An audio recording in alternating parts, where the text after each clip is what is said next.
The creating and defining runic forces, which flow throughout the entire cosmos, are neither good nor harmful in the traditional sense. Simply put, they are divine energy, creative power.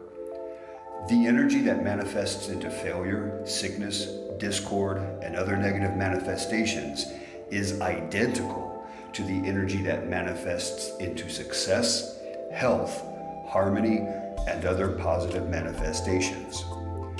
The distinction is determined within the mind, which crystallizes a thought structure that then transforms these creative powers into either constructive or destructive channels.